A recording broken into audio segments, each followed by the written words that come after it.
सभी चिकित्सक गणों को नमस्कार।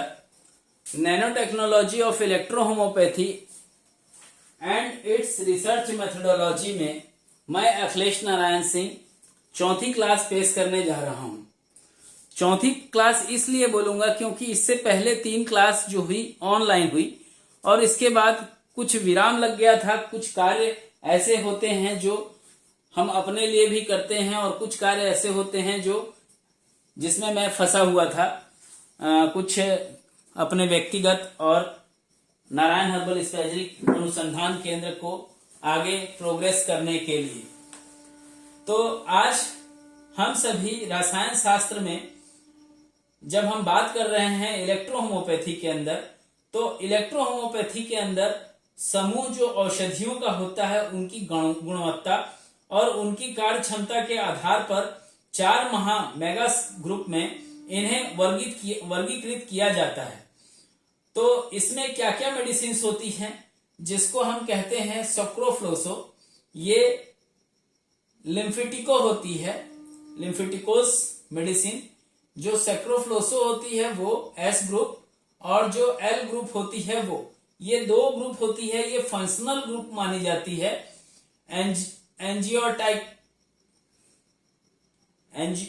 जो ए ग्रुप है एंजियोटाइकोस, ये जो ग्रुप है, ये ग्रुप की 3 मेडिसिन होती हैं।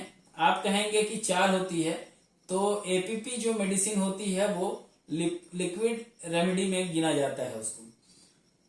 तीसरा जो कि ग्रुप होता है जिसको हम कैंसरोसो कहते हैं, और चौथी जो ग्रुप होती है वो लिक्विड रेमेडीज होती हैं।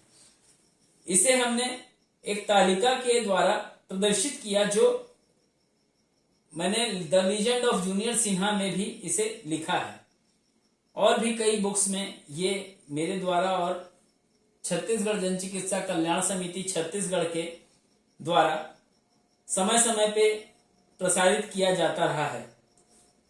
इन महासमूह की औषधियां जो लिम्फ पर प्रभाव रखती हैं, अर्थात लिम्फ को स्ट्रांग और सर्कुलेशन करने लायक बनाती हैं, उनमें उत्पन्न कमियों या असंतुलित को दूर करने की जो क्षमता रखती हैं, वो इन 2 समूहों की मेडिसिन में होता है, जिसको सोक्रोफ्लोसो और लिम्फेटिको कहा जाता है। सोक्रोफ्लोसो जो मेडिसिन होती है, इसकी प्राथमिक औषधि जो होती है वो लिम्फेटिक कॉन्स्टिट्यूशन वाले लोगों की प्रमुख औषधि के रूप में माना जाता है। इसके अतिरिक्त इसके जो समूह की जो फिजिकोलॉजिकल प्रभाव जो रखती हैं वो सेक्रोफ्लोसो और लिम्फेटिको ग्रुप ज्यादा रखती हैं, अर्थात अंगों और अंग तंत्रों के कार्यों में आने वाले असंतुलन को संतुलित करने की जो क्षमता होती है सोक्रोफ्लोसो ग्रुप में, वो इस समूह में जो मेडिसिन की बात होती है तो मेडिसिन 9 होती हैं, जिसमें कैसे होता है तालिका समझ लीजिए। S1, S2, S3, S5, S6, S10, S11, S12 और S लास्ट, ये 9 मेडिसिन होती हैं। लिम्फेटिको की अगर बात करें तो इसमें एक ही मूल औषधि होती है जिसे लिम्फ के नाम से जाना जाता है। यह लसिका संचरण को पर कार्य करती है और उनमें होने वाले असंतुलन के कारण को और उनके लक्षणों को दूर करने में सक्षम होती है। तो आज हम इसी पे बात करेंगे। एंजिटिको ग्रुप मेगा ग्रुप जो है उसको अपन साइड करते हैं। इसमें पेक्टोरल ग्रुप भी होता है, एंजिटिको ग्रुप भी होता है, फेब्रिफुगो ग्रुप होता है, वर्मीफुगो ग्रुप होता है। ये जो 4 ग्रुप होते हैं, A group, P group, F group और वर्ग ग्रुप, ये चारों ग्रुप एंजिटिको ग्रुप में माना जाता है इनको। तो आइए जानते हैं सोक्रोफ्लोसो के S1 के बारे में।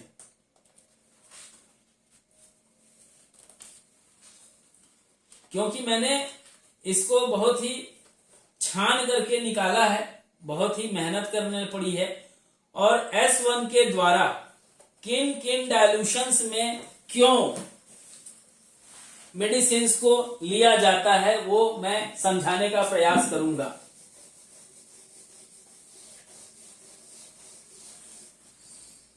भाई मेरे फोन की मेमोरी फुल हो जा रही है, बताओ। 128 GB मेमोरी कम पड़ जा रही है मेडिसिन के अंदर। हम बात कर रहे हैं एस की पहली मेडिसिन S1 के बारे में। ठीक है, S1 के बारे में।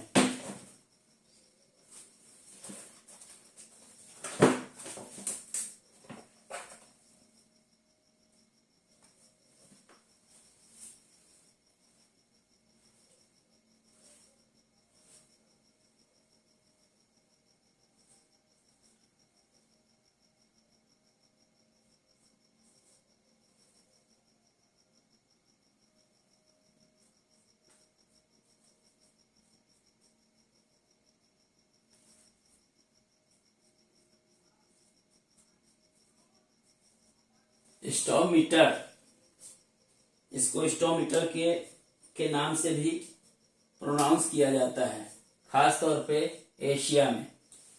ठीक है, इसमें मैंने लिखा है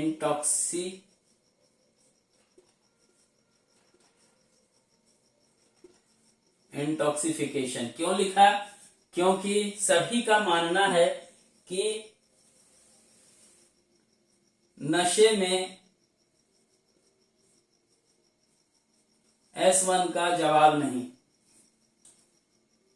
ठीक है,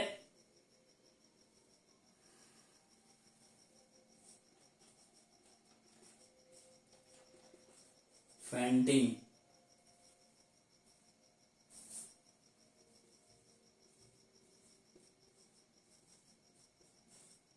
बेहोशी,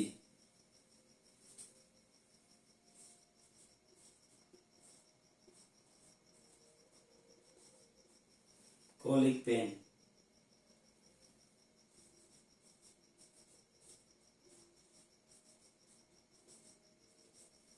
कोलिक पेन मतलब क्या हुआ? वायुशूल।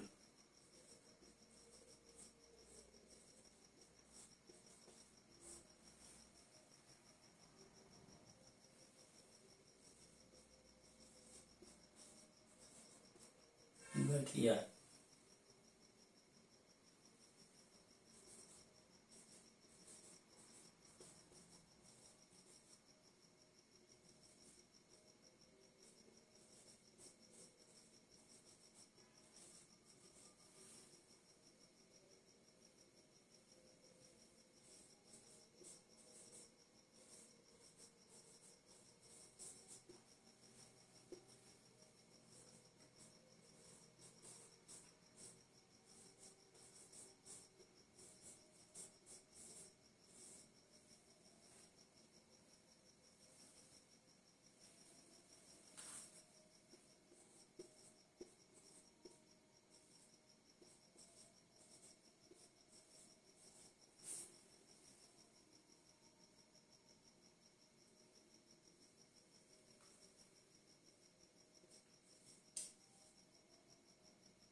ये मैंने अभी एक दिन में नहीं संभव है, क्योंकि 74 हैं।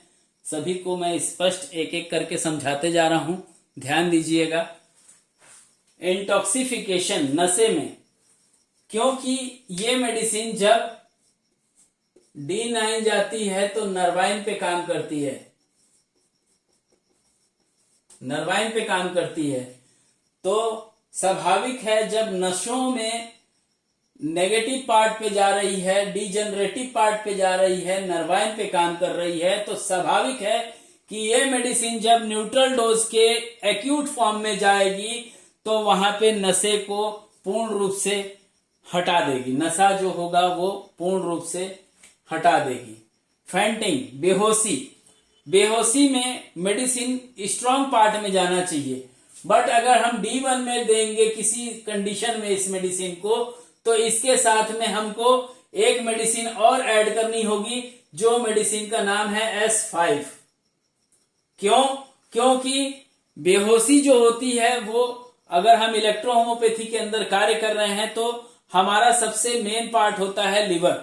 अगर वो लिवर मजबूत हो जाता है किसी भी अवस्था में, जब हम S1 के साथ S5 को यूज कर रहे हो, तो ऐसी अवस्था में हमको S5 और S1 को छोड़ करके S10 का उपयोग करना अति उत्तम माना जाता है।